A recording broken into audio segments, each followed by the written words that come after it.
Okay, so I was asked to cover this list when we reacted to a video from Swakage, who was debunking another list that was talking about the same franchise.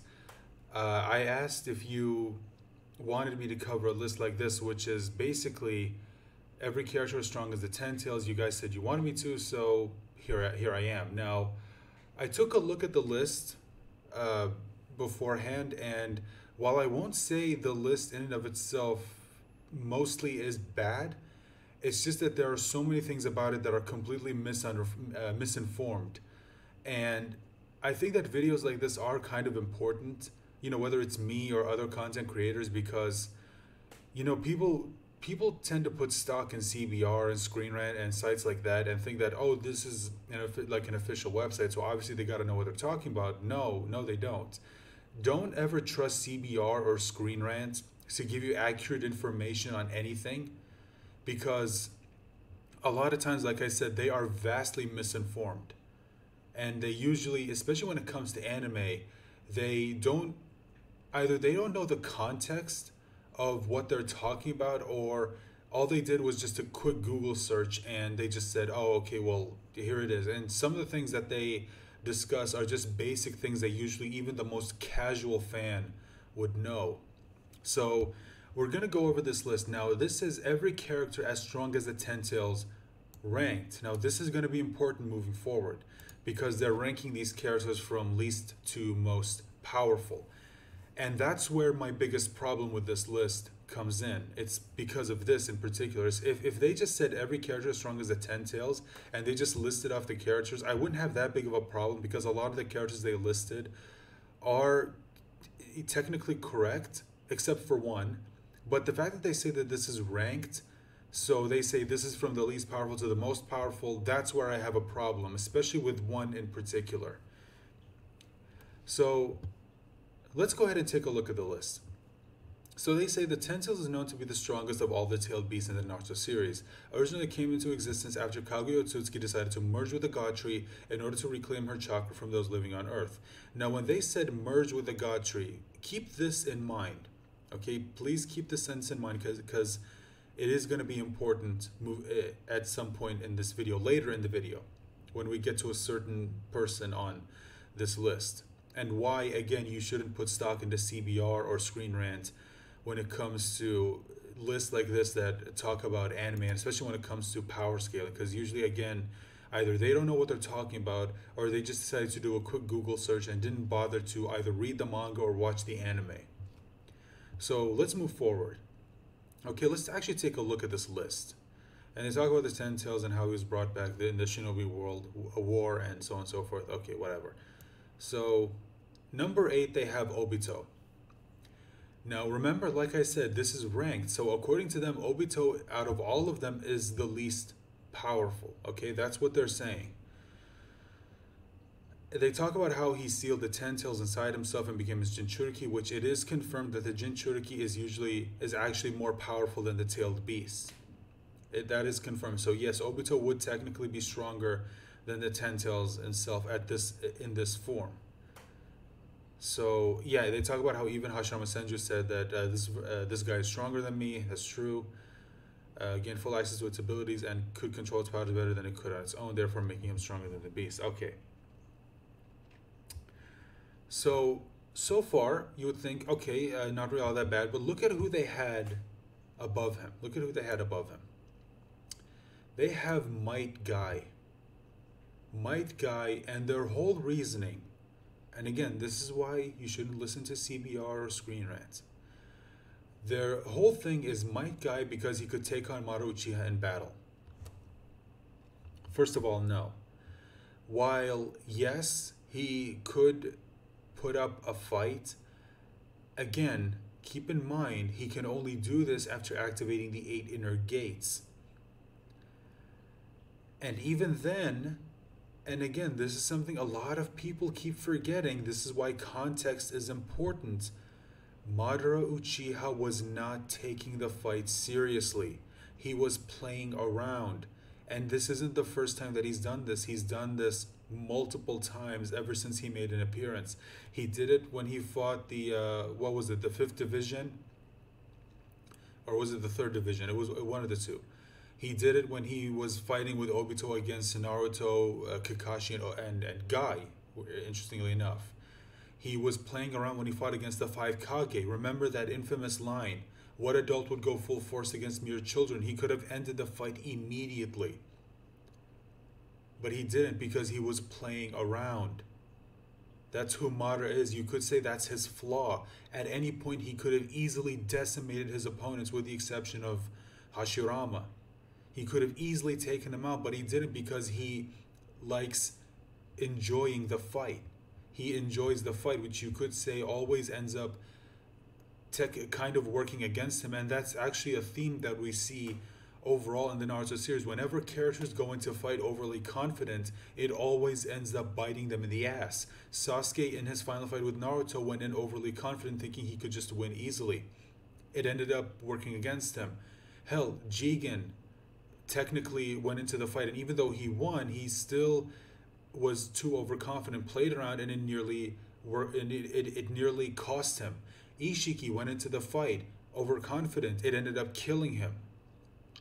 This is something we keep seeing over and over in the Naruto series, and this is something that, in a way, you could say Kishimoto is trying to say, which is people who are overconfident always end up regretting it.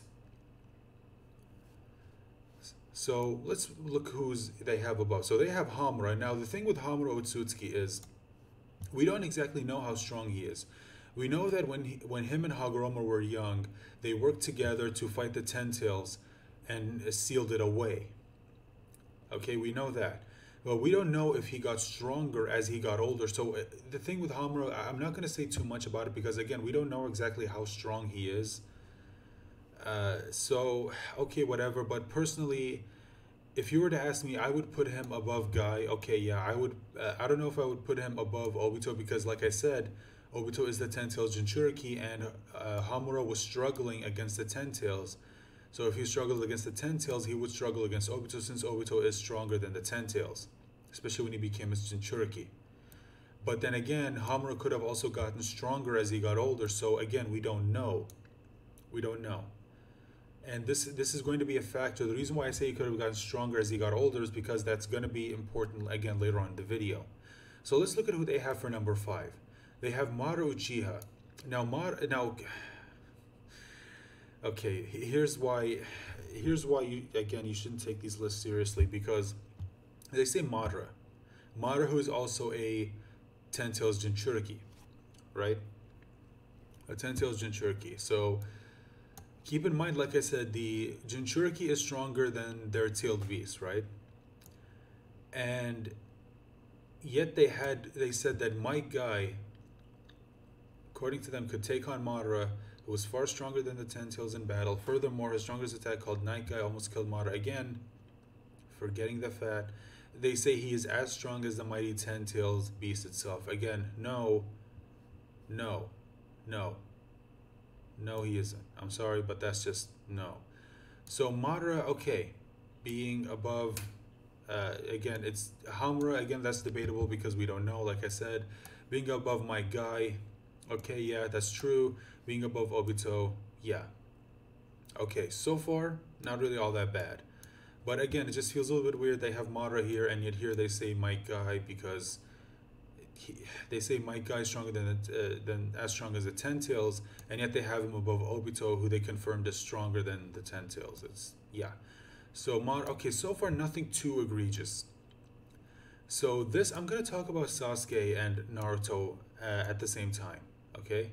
Also, I do think it's weird they have teenage Sasuke and yet they have adult Naruto. I don't know why they didn't just include a screenshot of adult Sasuke, since they are talking about Sasuke as an adult and Naruto is 7th Hokage. Yeah, they talk about Naruto as an adult. And interesting, they talk about the Boruto era, and yet, okay, hold on. They talk about how he has the power of 6 path Senjutsu and the chakra of all the tailed beasts. First of all, they fail to mention that he only has a small portion of chakra from the tailed beast.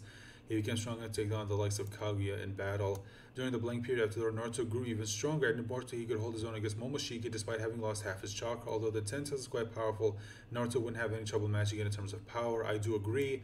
Naruto and Sasuke, at this point, by the time they're adults, I would say is stronger than the Ten Tails that was in the fourth grade Shinobi War. This I do agree with. Okay, so the reason why I bring this up, so look at where they have Naruto and Sasuke. So they have them at number 3 and 4, right? And like I said before, this is ranked, as in from least powerful to the most powerful. So the reason why the problem with Naruto and Sasuke being here is, look at who they have above them.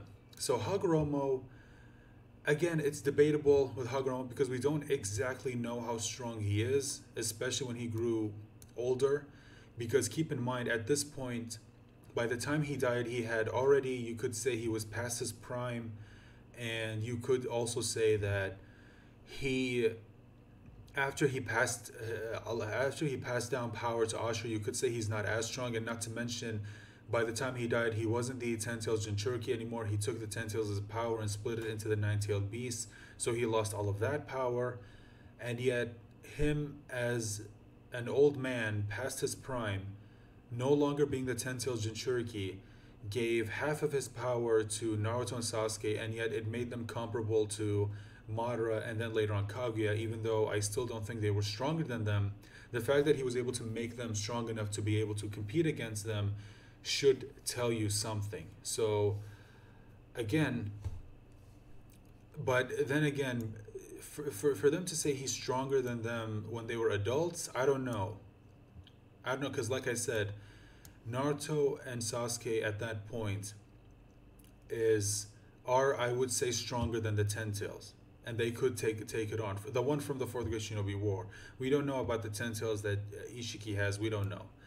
However, here's where we run into a problem. So remember when I said ranked from least powerful to the most powerful? Look at who they have as number 1. They have Kaguya. Now, why is this a problem? So remember all the way back then when I said that when they mentioned that Kaguya Otsutsuki merged with the God Tree, right? Remember when I said to keep this in mind? It's revealed that the God Tree is the Ten Tails. So Kaguya merging with the God Tree would make her the Ten Tails. Her and the Ten Tails are one and the same. And yet, they say Madara is stronger, they say Hagoromo is stronger, they say Obito is stronger, Might Guy would be able to put up a fight. They say, like I said, Madara, they say Sasuke, they say Naruto, all stronger than the Ten Tails. They even say Hagoromo is stronger than the Ten Tails, and yet they have the Ten Tails above all of them.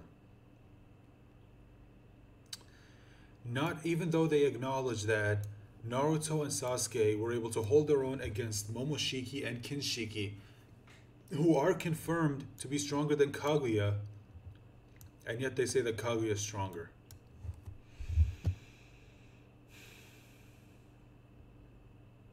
So they talk about how her fight against Naruto and Sasuke, she was able to overwhelm them with relative ease. I wouldn't say relative ease. She did have kind of trouble, which didn't really make a lot of sense because considering how strong she was stated to be, whatever. Kaguya is one of the very few characters whose strength overshadows the Ten Tails. Now this, again, she is the Ten Tails. Her and the Ten Tails are one and the same. Oh boy, again, like I said, don't take these lists at face value if you're watching this. CBR, Screen Rant, I'm sorry, but they don't know what they're talking about when it comes to series like Naruto and Dragon Ball or Bleach or any of these series. They don't know what they're talking about. A lot of the times the information that they have is some things that they could just do a quick Google search. You could just do a quick Google search and find this information. So yeah, this list, while not as bad or not as cringe as I thought it was going to be, is still pretty bad. This list is still pretty bad and it's still pretty cringe, and it just goes to show you don't take stock into them. And oh god, I don't even want to see this list. So there it is. Hope you enjoyed the vid. Talk to you guys soon. Bye for now.